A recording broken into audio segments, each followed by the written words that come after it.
Hi everyone, I'm Mandy from Emptiness Designs, and in this video we're going to be making a card suitable for all the men in your life. So some of the products I'm going to be using are Mr. Toad stamp set, Textures 3 stamp set, and Lattice Bows stencil. These are all available on the website. Information for that will be at the bottom of this video. Some of the other products I'm going to be using are essentials like foam pads and scissors. I'm going to be using a few different inks. So I'm going to be using VersaFine in Olympia Green and VersaFine in Onyx Black, along with some Distress Oxides in Mermaid Lagoon, Bundled Sage, and Forest Moss. I'm going to be using some Derwent Inktense pencils. I've already selected which ones I'm going to use, and they happen to be colours 1210, 1210, 1550, 1520, 1530, and 1700. I'll name them as I go along, but I thought you might want to know which ones they actually were.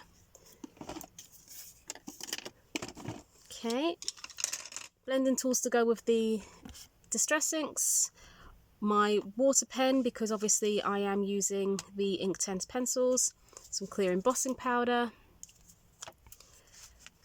nice 7x7 card, and some black and white cardstock, as well as my stamping mat. So I'm going to move the card blank out of the way for now, and I'm going to get started on the, I've got a couple of sheets of black cardstock there, I didn't mean to pick up two. I'm going to get started on creating the background that I want to use for the cards.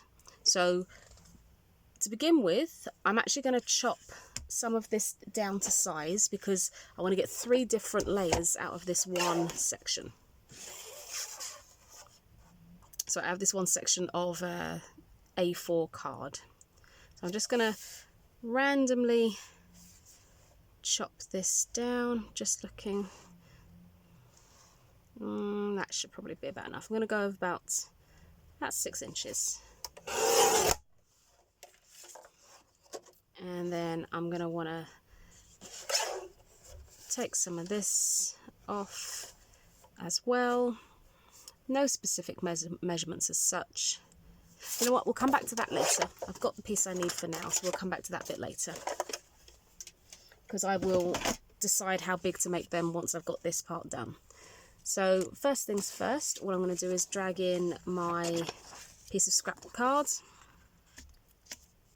and start stamping. And sorry, I'm hesitating because I've jumped ahead on some bits and I'm just trying to remember the order in which I did everything. So the first thing I'm going to use is probably not the most obvious stamp from the collection, and that is the monocle. So this right here in the Mr. Toad stamp set, and we're going to use that to create just a simple black and white background. But I'm looking at my cardstock and thinking that if I chop this piece off now, then I've got the exact measurement for what I need going forward. So I want to create a square. So I know that I cut this on the 6-inch line. So all I'm going to do is turn it and put it in at the 6-inch line and chop that down. So I know I've got a 6-inch square, and I know I've got a piece that fits exactly top to bottom that's spare.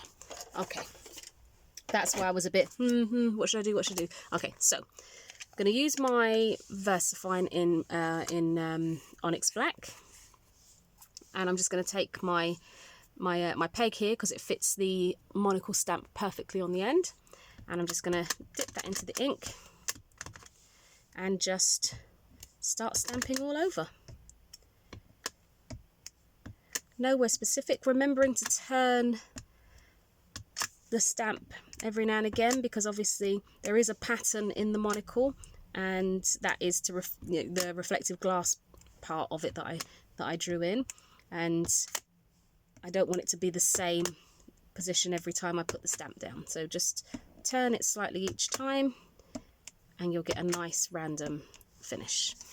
Let me turn this round. So I don't know if you have any of these pegs. They're ever so useful to stamp with because they are much easier to hold than the flat acrylic blocks, which I will be using shortly. So you'll see what I mean if you're new to this and you're not quite sure what I'm talking about. Okay, I think I'm going to pop one in here. Pop another one in here. I just want to get a nice even coverage. Now, to be honest, I don't need to be this precious about it because a lot of this is actually going to be covered up. So I don't actually know why I'm being that precious with it. But I think as I'm going along, I just like things to be aesthetically pleasing. I'm going to turn my paper because obviously that has wet ink on that side where I stamped over the edge. And I'm going to pour over some clear embossing powder because the VersaFine will catch the powder while it's still wet. It's one of the great things about the VersaFine. And just make sure I get any of the bits that I missed. Tap that off. And I'm just going to pop that to the side while I tidy up before I heat emboss it. So that does mean my gun's going to be going on in a minute, so that's a little bit loud. I of course mean my embossing gun. I suppose I could call it a tool instead of a gun. So I'm going to turn that on now and it's going to get a little bit loud. But the clear embossing just gives the monocle a really nice shine to it. Just let that heat up a bit. And then start embossing. If you're new to heat embossing, as soon as you see the powder start to turn, you want to move on because otherwise you'll just overcook the powder.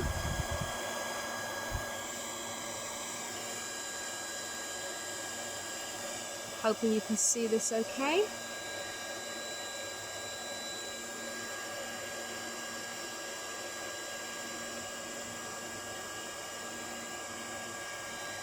Obviously there's a few on here, so this will take just a moment to do. But there's something so satisfying about watching the process of heat embossing, I find anyway. I'm going to pop this down and turn it round so that I'm not burning my fingers. And finish the embossing.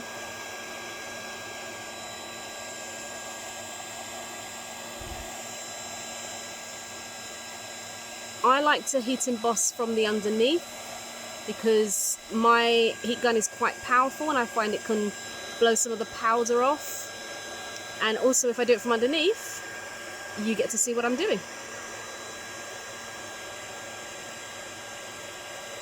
Almost there. And done. So I'm going to give that a bend and hopefully you can see how reflective that is. That looks really good. Okay, so all I would do now is cut a piece of the black cardstock down. Just grab that.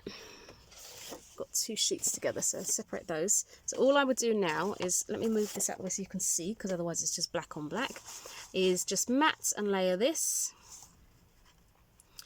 Lining it up, giving myself a nice little frame evenly all around the edge. Put a little snip here and a little snip here and cut it down to size.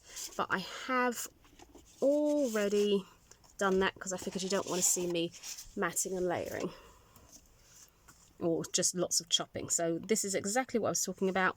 I put a snip on one side and a snip on the other side and I just chopped it down to size to fit this, and that is matting and layering. So that part's done. So the next bit we're going to move on to is Mr. Toad himself. So again, I'm going to bring the stamping platform back in. Sorry, this is not a platform, this is a stamping mat. I keep looking at the stamping platforms and thinking, should I try one? Should I try one? But I've been crafting for so long that I'm really used to just working with the acrylic blocks, which I'm going to grab now. Now, the Olympia green is actually a really dark green. it can almost look like it's black, but I'm okay with that because I'm going to be colouring in green, and it will just mean it's it's not as stark a contrast as the black itself would be. So I'm just going to make sure I've got a really good coverage on Mr. Toad here.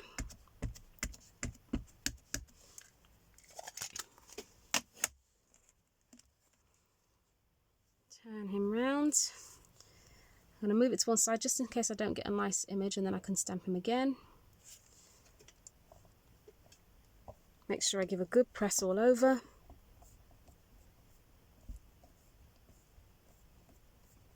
I'm pressing more than I would normally because I really want to make sure I get a good clean image for you to see straight away.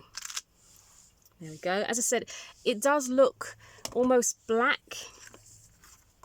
but it is green. It's just really dark. I'm going to emboss him as well.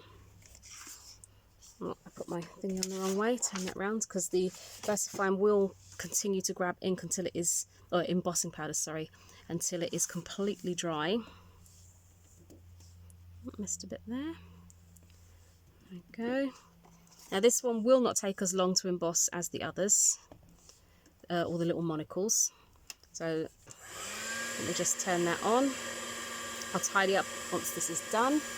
Hopefully I don't blow all the powder everywhere. Just let the heat gun warm up slightly. And here it goes. Hoping you can see that okay.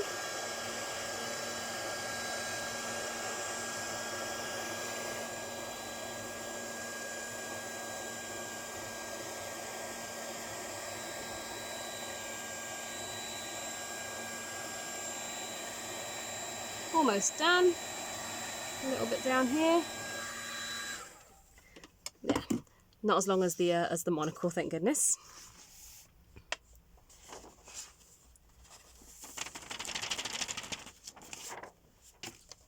And this is where the Inktense pencils are going to come in. So he's now heat embossed. So I've got a nice shine on him as well. And I'm going to start bringing in some colour. So I'm going to take some of my greens. Now, I'll be honest with you, I don't use Inktense pencils very often. I'm still very new at using them. So my technique may... if you do use them frequently, you might look at my technique and wondering what on earth I'm doing, but this is just, I found what works for me. So I'm going to take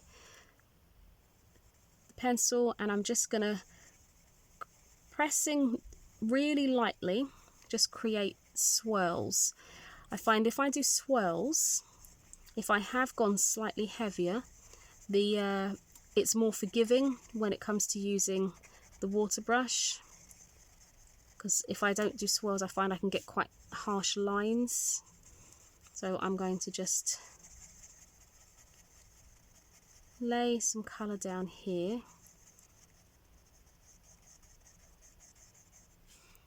And this is the darkest colour of the greens that I'm using. So this is this 530? This is 520. So this is the second darkest colour because I want to put darker around the edges more. So just here and here.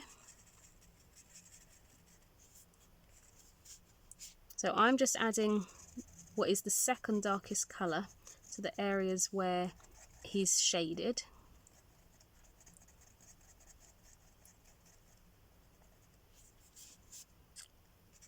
And then I will go back in. I'm not doing swirls here because I know I'm pressing quite lightly. So, but as I said, I would normally always do swirls, but along these lines I find it easier just to really be gentle and not press heavily. So I'm going to pop that one down. I'm going to add in now the 530. So the first one I was using, that's it's called Hooker's Green, and that's 1520. And this one is Felt Green, and this is 1530. So I'm just going to add in a little bit of more of the darker colour around where he's shaded, and in other areas of shading that I have missed. So kind of just underneath the brim of his hat here.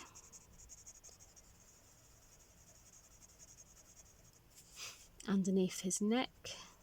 And I will go back in and add some more colour once the first set has been done with the water. I don't think I'm going to do all of this because I have already done one, because I wasn't sure basically how long this was going to take, and I didn't want to bore you all to tears with literally just watching me lay down colour. So some more shading over here. Definitely under here, his big round tummy.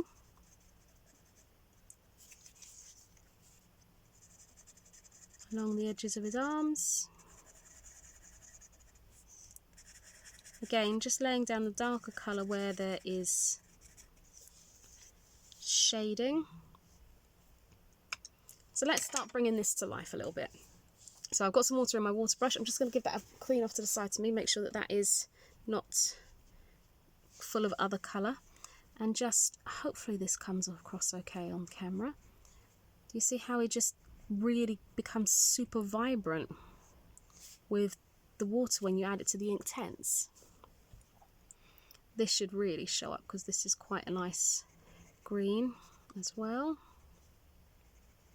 Not as vibrant as the other one.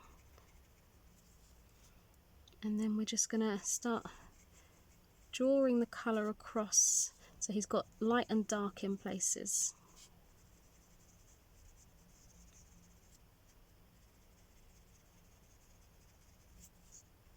As I said, I don't really use my Inktense pencils very often, so I'm not entirely sure if I use them to the best of their abilities. I am definitely not an artist that deals with watercolours or anything like that. So apologies to all of you at home that might be sitting there going, what on earth is she doing? But we can only do things how we do them until somebody tells us different, or we learn a different technique, and this is how I'm working with this one.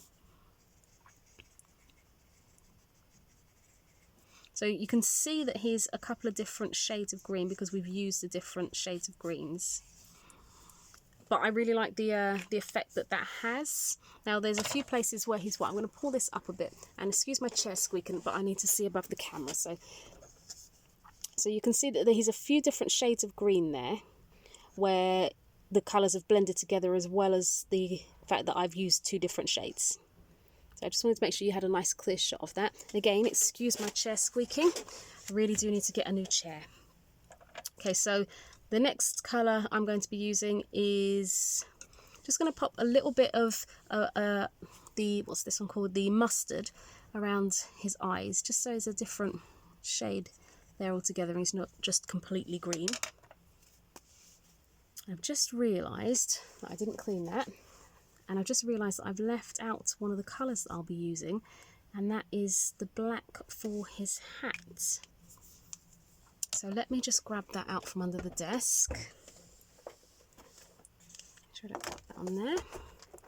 Grab out the black. So this is outliner 240. Sorry, 2400. So 2400. And I'm going to start colouring in a little bit of the black. And again, I'm just going to use the swirls, and I'm not going to go the whole way in because I want the middle part to look a little lighter. I find this, as I said before, the swirls help prevent the really stark lines that you can get.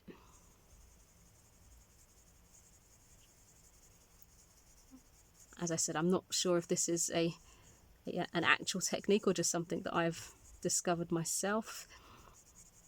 I'm sure it is an actual technique.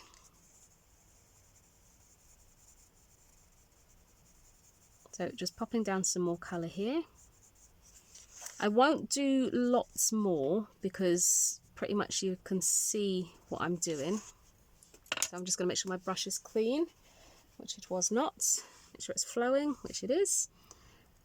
And just bring the colour in. Now why is that not blending as nicely as it did before?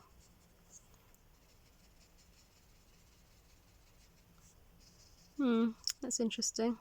I've literally just created this, and for some reason this colour is now not blending as well as it did. So I'm going to let that dry and then I'll add some more colour in. I don't know why that's happened.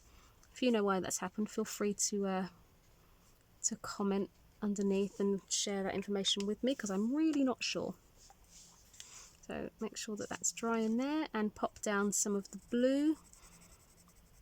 This blue is dark aquamarine, and it's 1210, and I found this is a really good colour match for the Distress Inks, I guess Mermaid Lagoon. Yeah, Mermaid Lagoon. It works really well as a colour match for that.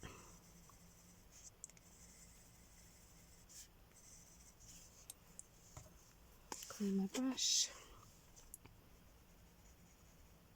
Yeah, this is what I was expecting to happen with the black, and it just did not.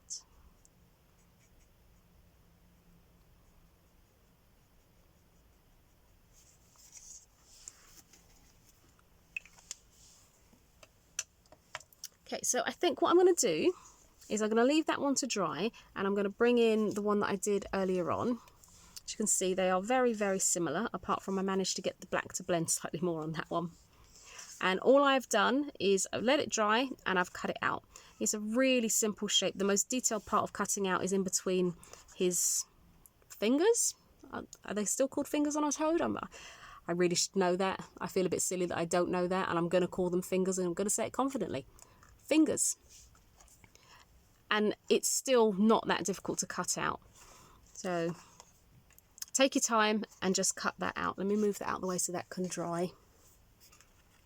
So here we have Mr. Toad, and we have that to sit on the monocle background that I've already created. So the next thing I'm going to do is I want to put a bit more, a couple more layers on the on this card. So I'm going to add some other elements to the background. I'm just going to move my Inktense pencils out the way and move these out the way.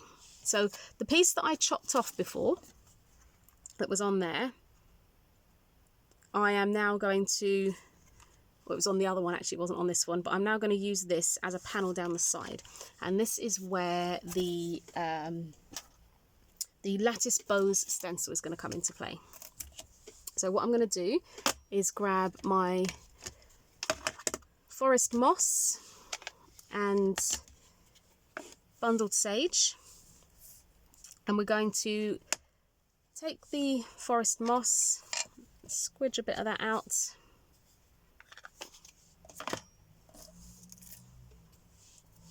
and just line the stencil up, and I'm going to hang it so it's over the edge slightly, and just start blending this out. I think I'm doing the right colour in the right way. Yeah, I'm going to go for it. Yeah. So just blend this up, getting slightly lighter towards the edge.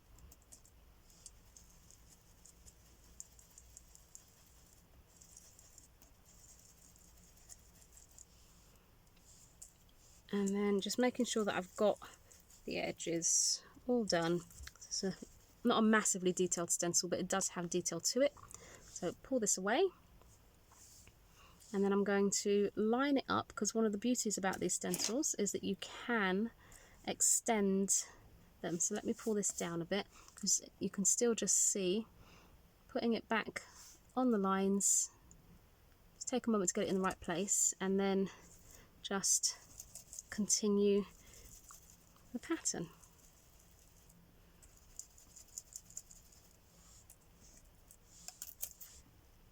And there's that. And this is, hopefully you can see why I've called this one lattice bows, because if you look, this looks like a little bow here, and because it looks like it's sitting on a lattice. It wasn't really any more thought than that given to it. I'm just going to move that out of the way because that's a bit grubby. Grab my water, tidy this up.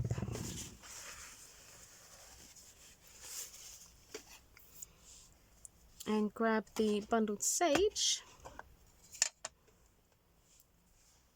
Take my thingy and just take off some of the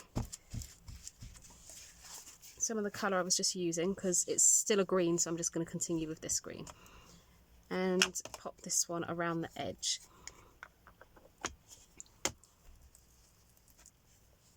So just really lightly, just bringing it over the edge.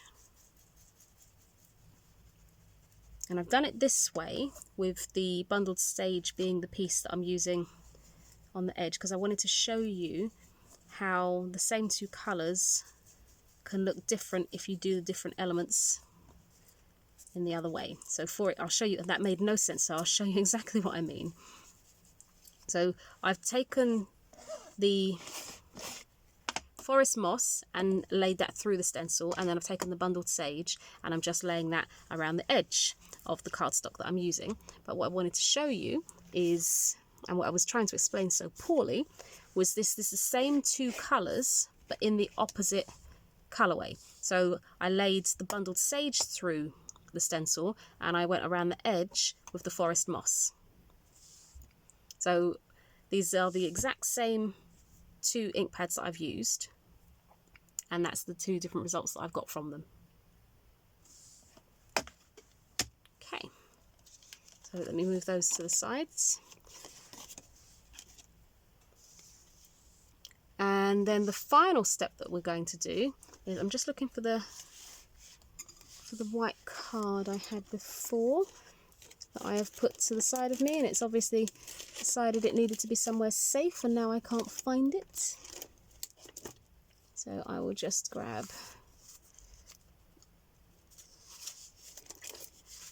in another second. If I can't find it, I'll just pick something else up. I'm really confused as to where that's gone because it was just there. You watched me cut the cardstock down. All right, let me just grab this one. I'm just going to chop this off. All I'm going to do is cut right up to Mr. Toad here and then cut it off so that I've got a square. So he's still drying, so move him out the way. So I'm going to pop this into my guillotine and I'm going to see that this reaches. So this is my 4-inch line. I don't know if you can see that. I'll pull that up a bit for you, maybe you can see. So this is my 4-inch line here, and I've got one chunk past that and it's almost halfway in. So all I'm going to do is by eye just try and create that same size and turn this rectangle into a square. So just there, and it's roughly about there. Chop that down and there's my square. So I'm just going to tidy up my mat because I can still see all of my distress ink sitting on there, and I don't want that messing up the cards. Okay, so I'm going to bring in my stamping platform. Again, it's not a platform, it's a stamping mat. I don't know what's wrong with me today. I cannot seem to get my words out clearly, so I do apologise. And I'm going to use the VersaFine Olympia Green again. So the only time I've used the black is with the monocle to create the background. And on this, I'm just going to line this up and stamp. I want to create an entire covered background. So this is from Textures 3. I'm just going to take a moment, line it up. If you're looking at it and thinking I'm missing bits, I'm not. That's actually how the stamp is. It was done intentionally. I don't mean the holes, I mean the texturing on the impressions that I'm stamping out. They are actually intended like that. So I'm just going to take a moment and line this up, trying to put the sections in a row so that you can't see that there's a join as such.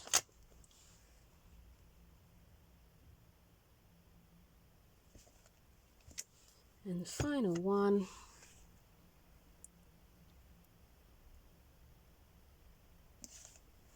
go. Now hopefully I worked fast enough that I can now pop some more embossing powder over this, because in a minute we're going to go over this with the Distress Oxide in the Mermaid Lagoon, and I don't want it to taint the colour of the ink that I've just laid down. So I'm covering it over to protect it. Okay, make sure I got that corner. Okay, so on with the heat gun again. Apologies for the noise. But this card is now, almost all the elements are done, so it's just a matter of assembling everything. So let me just bring this in.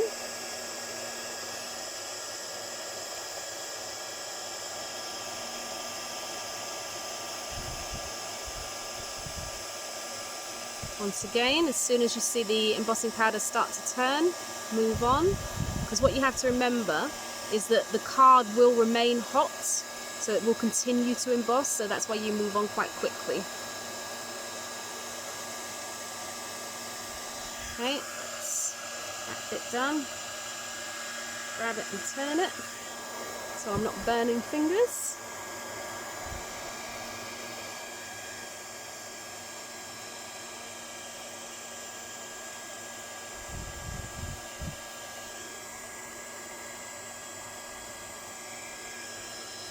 Almost finished.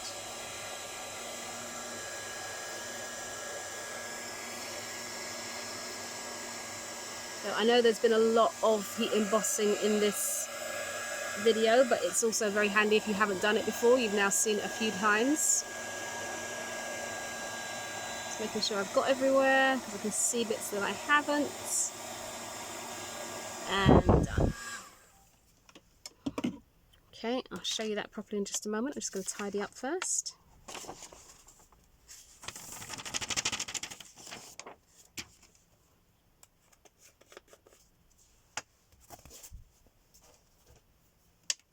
So as you can see, hopefully there's a nice sheen on there where all the clear embossing powder is. And this is where the Mermaid Lagoon comes in. So just grab my brush, or my blending tool I mean, and just start around the edges where you know it's going to be darker, because that's where you put the first layer of colour.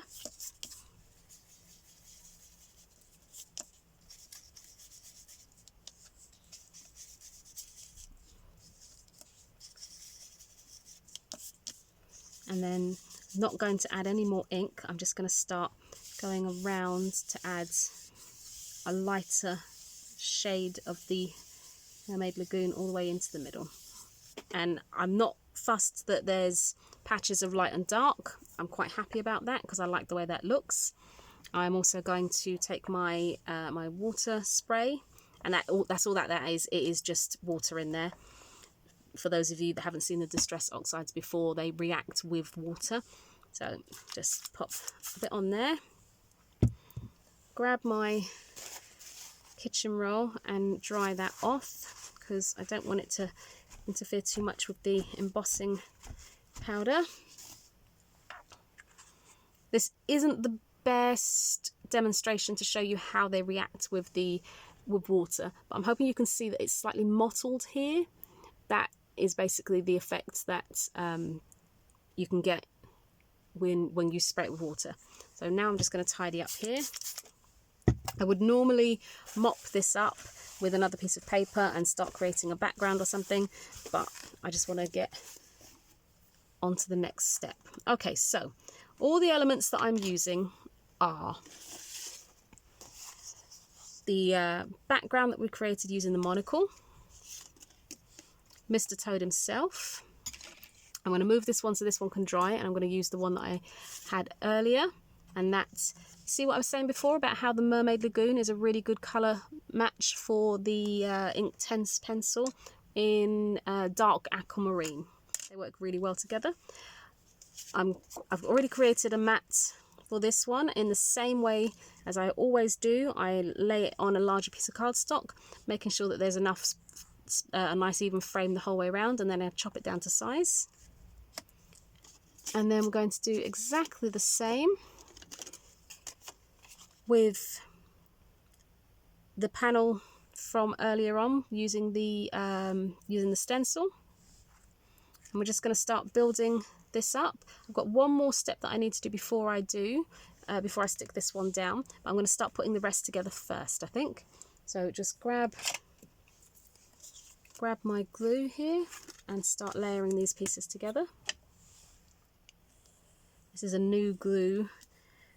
I left my one at my friend's house the other day because she didn't have any quick dry glue, so I told her to keep that.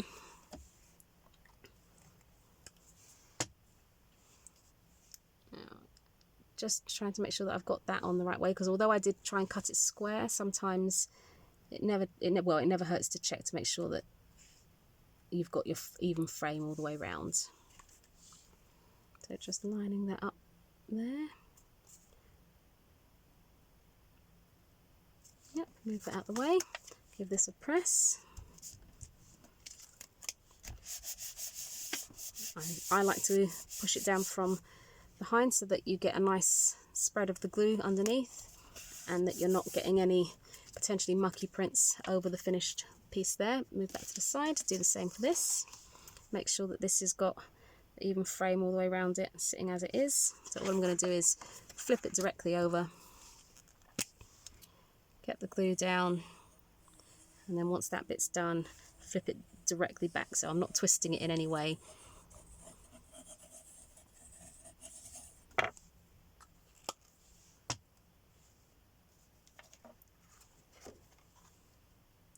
Make sure that the frame is all nice and even.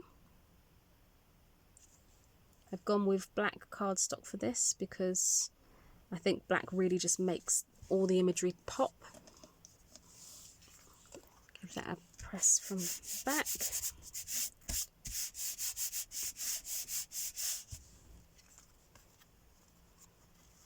Okay, so the final step I'm going to do before I go any further is I want to stamp a sentiment on here.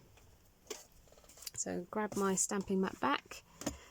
From the Mr. Toad, I'm going to be using the Totally Awesome, and I'm actually going to do this in the black.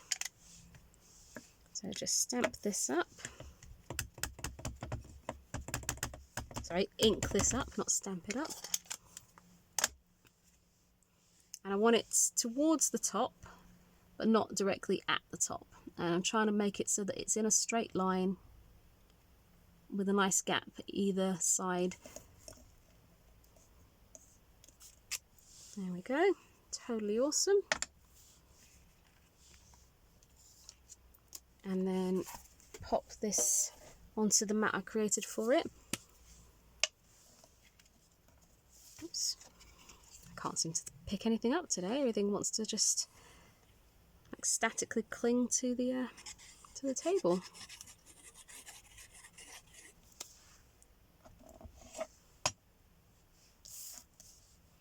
Now this one, I'm only concerning myself with the frame at either side because I've created this mat so that it sits equally on the card blank at the top and bottom.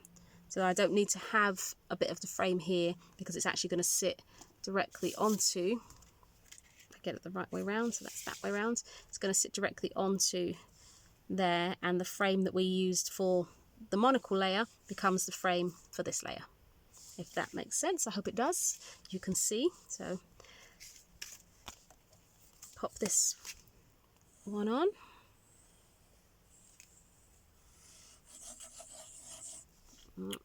It's the only problem I find with a new glue is it sometimes can be a bit liquidy at first.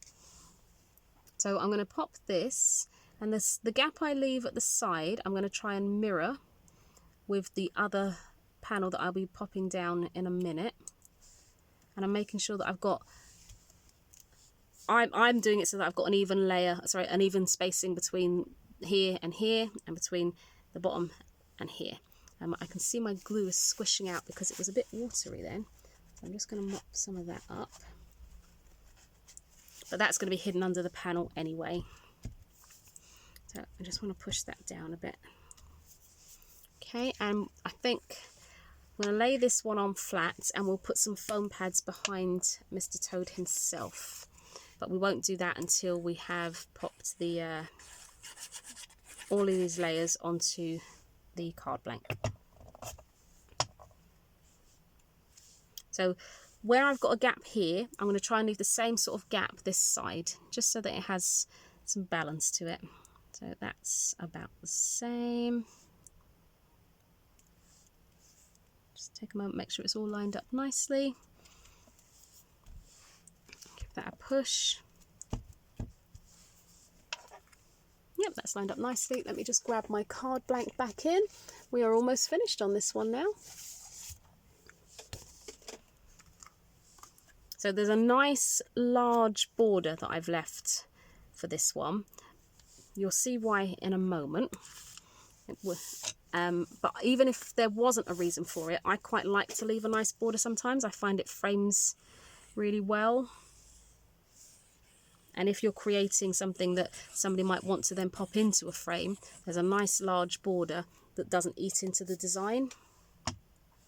If you've got maybe a, what are they called, an aperture inside. So make sure that's up the right way and make sure the card is opening the right direction. And just pop this on.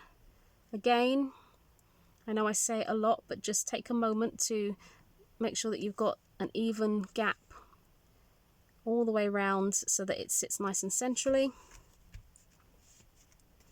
I'm going to flip this over and press it from behind. And hopefully not too much glue squishes out, because my glue is a bit runny because it's new. I need to shake it a bit more and give it a bit more of a mix. Okay, so the next step we're going to do is with the 3D foam, and where have I put that? Just there. And I'm going to pop some of these on here.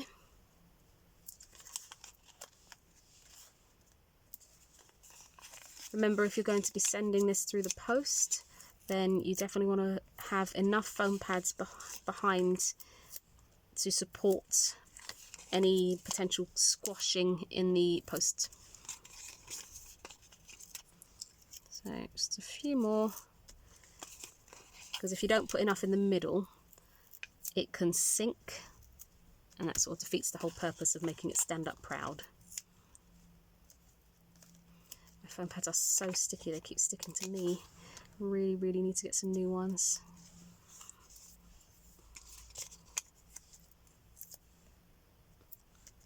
Okay, that'll do.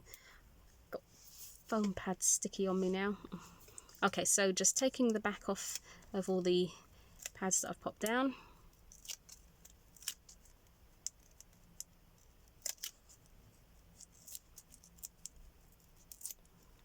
This just, where he stands proud off the card, it just gives it a little bit of more depth and dimension. Almost there. One more. Just chuck these in the bin.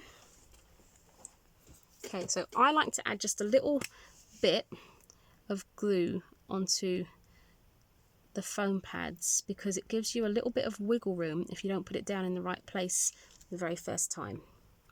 Obviously don't press on it, because otherwise, you know, it won't make no difference. So the reason I've gone for a nice large frame is because I'm actually going to have him sitting kind of hanging off the bottom of the cards. And there you go. So he's in the right place, covered in foam pad stick. But that is the finished card. And as I said, this is, you know, this is a lovely card to give to any of the men in your life. You can, it could be for Father's Day, it could be for birthdays. You know, the other sentiments in the stamp set reads, you're a total gent, which could be lovely for Father's Day, and you've got wishing you a happy birthday, again, ideal for the birthdays. So, he's all finished. So I hope you really like this demo. If you have, please give it a thumbs up and don't forget to subscribe. I try to release a new video every week. I'm hoping to be able to stick to that in the run up to the festive period. So I'm going to have to be a lot more strict with myself as to getting these filmed. But all the information on where you can find me across social media on Facebook and Facebook, Pinterest, and Instagram, all that's going to be underneath this video. So thank you so much for watching. I hope you've enjoyed that, and I'll see you next time. Bye.